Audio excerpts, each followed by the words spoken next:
Министерот за внатрешни работи Митко Чавков денес на новите 400 полициски службеници од генерацијата 2015-2016 им ги врачи решенијата за вработување со што се решава проблемот на питомците.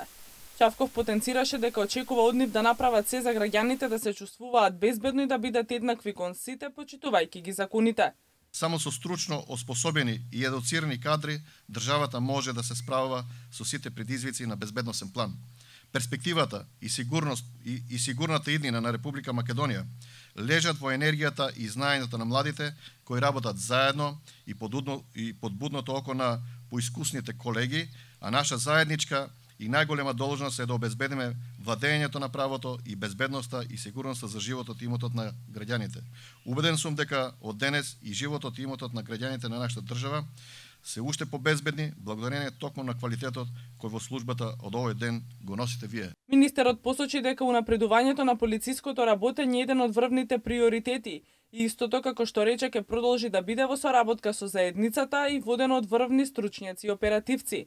Чавков додаде дека реформите натаму остануваат фундамент врз кој се развива полициската служба.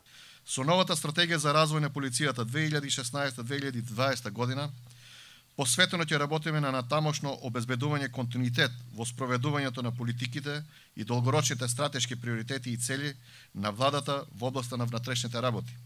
Развојот на полицијата ќе го темелиме на 4 главни столба, и тоа управување со ресурсите, работа на полицијата со заедницата, успешно справување со криминалот, учење и развој.